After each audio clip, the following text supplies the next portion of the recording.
Dipti, you are a woman of inspiration for us because you've publicly come and disclosed something which a lot of women don't disclose about the lows of your life, about the divorce.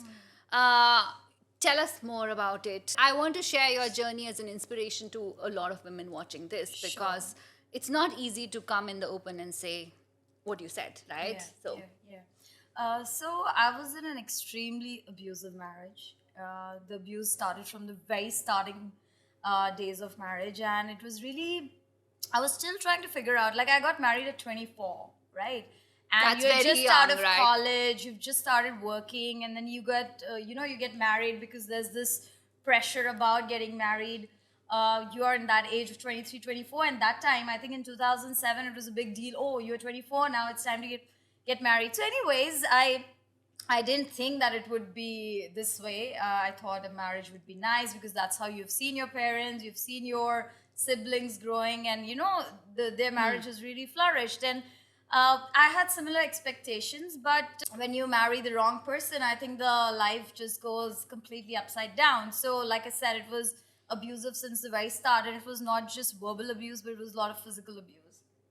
So I used to have scars. I used to have, red, blue eyes. I literally used to put a lot of foundation to kind of hide my scars. So first I thought, maybe I am wrong. Let's do something this way. Let's try to figure things out. Something will work out. You take the person to a psychiatrist to see what's going wrong. You do vipassana. Yeah. You do yoga, meditation, everything possible, so that the person kind of, at least fixes a little bit. Yes. And I tried all of that. Like, I gave 9 years into my marriage. How did you survive those 9 years? It was really tough. Like, I had a lot of breakdowns where I think every month there used to be an incident.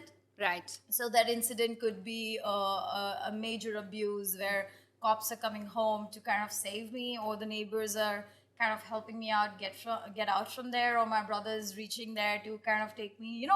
All of those incidents happened in the. But I came from a mentality where I've seen marriages just work.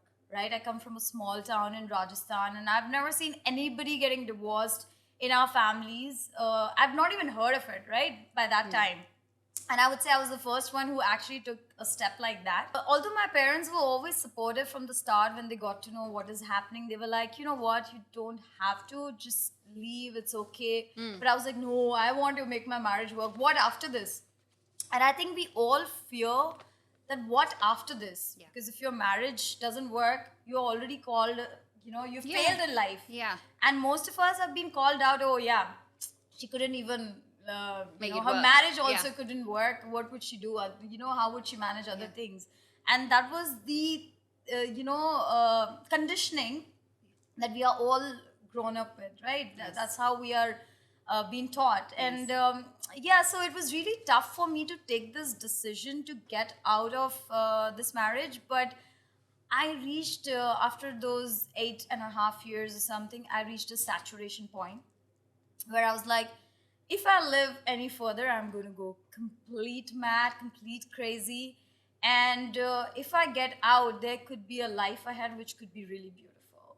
It would have a lot of struggles. And of course, you have to find courage. And sometimes you find courage in the most unlikely situation. I have no idea that how I found the courage when he told me that weekend that if I see you today, I'm going to, bash you up. And I was like, you know what? Why am I waiting for this weekend to end? Why can't I just leave? Because he's already told me this. And why you should don't deserve it.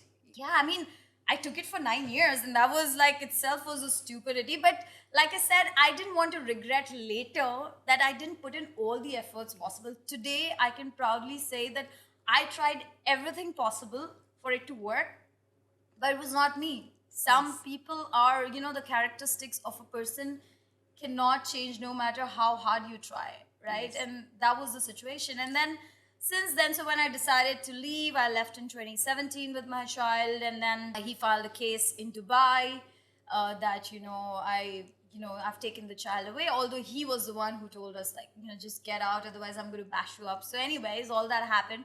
So yeah, I had a case running in Dubai for many years, which finally got over around COVID time. And I won the custody of the child here. And there's a case that's going on in India, wherein again, it's the same custody situation. So yeah, I feel it's very important to realize that it's not working, and I think you don't have to put 9 years the way I Yeah. have put. Probably a 1 or 2 years or 3 years could be enough to kind of realize that no, this is not good, and abuse is something you cannot accept. I mean, it's like, so in my situation, I was always told after getting abused, see, you did this mistake, Yes. right? And this is what you deserve. And I used to tell myself, really, like, okay, let me try something different next time. But even on that different, there would be something else. So it was just a long extension of whatever was happening.